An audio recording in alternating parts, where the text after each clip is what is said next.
60-cı test. Nümunədə işlənmişdir. İşlənənləri seçəcəyik. Ey qartal, zirvədə möhkəm uç yenə.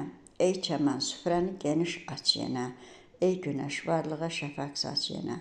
Mən oldum, olmadım, dünya dünyadır. Cavablara baxırıq.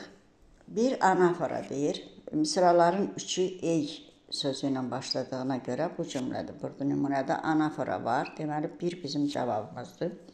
Keçirik cavablara, bir olmayan variantları atırıq. C-də və E-də bir yoxdur deyə kənarlaşır. 2-yə baxırıq, inversiya.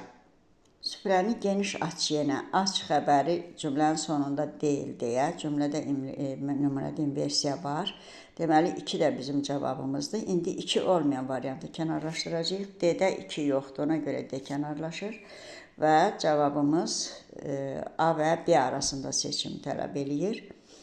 1-2 hər ikisində düzgündür. Deməli, fərqləndirməliyik 3-ü və 4-ü.